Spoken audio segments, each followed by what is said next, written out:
सत्संगची अनंत उपकार आहेत साधू संतांचे तुमच्या माझ्यावरती, ज्यांनी सत्संगाची हाताशी धरून या परमार्थाची वाट चालायला शिकवली आणि या वाटेवरती चालण्याचं बळ ही सध्याला तेच देत आहेत.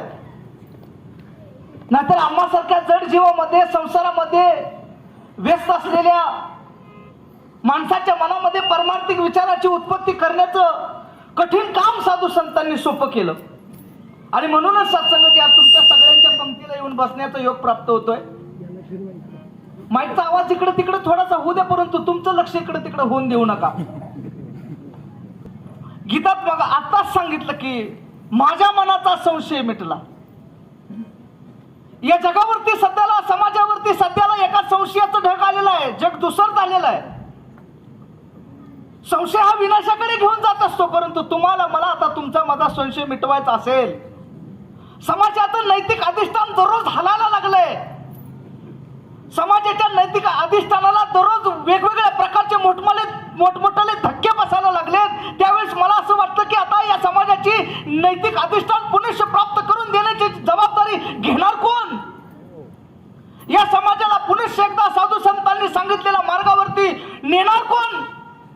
ही सर्वत्व जबाबदारी ही सत्य मार्गाने चालणाऱ्या माणसांची आहे.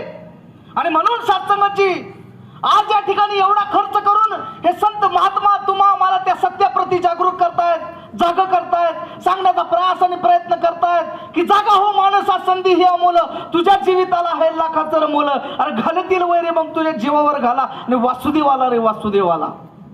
पूर्वीचा तो काळ होता जुजुमून होण्याची वेळ असायची. रंगीबिरंगी वस्त्र परिधान केलेला एक माणूस, मोराच्या पिसाऱ्यांची टोपी डोक्यावर असलेला माणूस तुमच्या माझ्या दारात यायचा आणि तुम्हाला मला सांगण्याचा प्रयास आणि प्रयत्न करायचा की अरे जागा हो माणसा, संधी ही अमोल, तुझ्या जीविताला आहे लाखाचं मोल. घालतील वैरी मग तुझ्या जीवावर घाला आणि वासुदेवाला रे वासुदेवाला. वासुदेवाचा आवाज ऐकून माणसं झोपेतनं जागी झाली. पण शोकांतिका तुमच्या माझ्या समाजाची ही आहे की जीवनात कोणी जागलं नाही. मला जागायचं होतं ते जीवनात जागा व्हायचं होतं. काय महान संस्कृती आपली असेल, काय महान संस्कार तुमच्या माझ्यावरती झालेला असेल. अहो सकाळी उठल्यापासून रात्री झोपेपर्यंत तुम्हाला मला जागृतच केलं जातं. अरे कशाविषयी जागृत केलं जातं? सत्याप्रती जागृत केलं जातं आणि सांगितलं जातं की उठ आणि आता तरी ओळखून घे की तू कोण आहेस. अरे तू आहेस कोण, आलास कुठून, तुला जायचंय कुठं, तुला तुझ्या खऱ्या अस्तित्वाची ओळख करून देण्याचं काम कोण करत असतात तर ते सत्य करत असतात. आणि म्हणून मला आज असं म्हणावंसं वाटतं, सद्गुरूंच्या कृपेमुळे आमच्या जगण्या जीवनाला प्रतिष्ठा मिळालेली आहे. आमच्या जगण्या जीवनातलं दारिद्र्य, वैचारिक दारिद्र्य दूर झालेलं आहे. आणि म्हणून खऱ्या अर्थानं जर तुमच्या सुद्धा जीवनाला ती प्रॉस्पेरिटी प्राप्त करून घ्यायची असेल, तुम्हाला सुद्धा माणूस म्हणून जगण्याचा खरा आनंद प्राप्त करायचा असेल, तर संत निरंकारी मिशनच्या सत्य ब्रह्मज्ञानाशिवाय पर्याय नाही. आणि म्हणून या ठिकाणी या साधू संतांच्या चरणावरती प्रश्न विचारा. ज्ञानाच्या दिशेनं पडलेलं पहिलं पाऊल कोणतं असतं की मी अज्ञानी आहे याची जाणीव. माझ्यात अज्ञान आहे हे तरी मला कधीतरी कळावं, नाहीतर भ्रम आणि भ्रांती आणि मग आमच्या तुमच्या माझ्या मनावरती असलेलं संशयाचं मळब घेऊन किती दिवस जगणार. असंच जगत राहिलो तर जगण्याला काय प्राप्त होणार नाही बाबांनो. आणि म्हणून संत सद्गुरू आलेले आहेत. संत निरंकारी मिशनचे अनंत उपकार आहेत माझ्यावरती. मी सांगतो इथून दावा आहे, माझ्या जीवनातलं कर्मकांड संपलेला आहे. माझ्या जीवनातला अज्ञान अंधकार संपून गेलेला आहे. तर एक कोट कोट फेरा तेव्हा लागे वारा मानवाचा, असं सांगणाऱ्या संत सद्गुरूंनी जीवनाचा मूळ पाया सांगितला ना, तर काय नेनो फुंको कान नको एकांतीचे ज्ञान, जो देव दिसेना डोळा तो देव दाखवू सकळा. आमच्या जीवनाला माणूस म्हणून प्रतिष्ठा गुरुनं प्राप्त करून दिली आहे. तुमच्या सुद्धा जीवनाला गुरुच्या ज्ञानामुळे प्रतिष्ठा प्राप्त होईल, सत्य ज्ञान जीवनात येईल. कारण एकदा मला प्रश्न पडला, संत तुकाराम महाराजांनी असं काय लिहिलं असेल, 15 दिवसा माझी झाला साक्षात्कार, विटू भेटला मज निर्गुण निराकार. मी तर सत्संग मध्ये ऐकलं होतं की एका क्षणात ज्ञान होतं.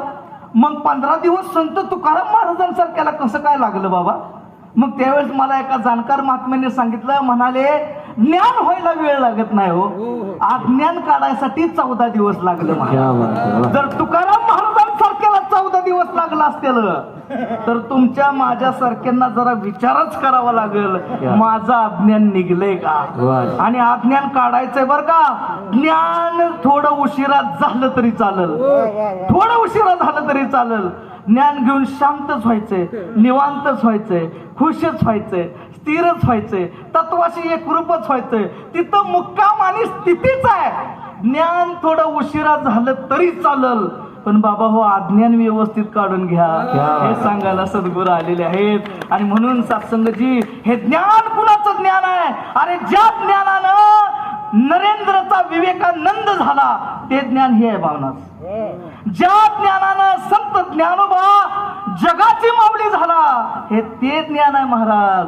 ज्या ज्ञानानं तुकोबा जगद्गुरु जगतवंदे श्रीमंत तुकाराम झाला ते ज्ञान आहे महाराज. ही पंगत साध्यांची नव बर का, ही पंगत फार मोठमोठ्याची आहे. जरा जपून आणि सावधगिरीनं तिथं बसायला पाहिजे. म्हणून महात्मा म्हणाले ज्ञान थोडं उशिरा झालं तरी चालेल, पण अज्ञान व्यवस्थित निघलं पाहिजे.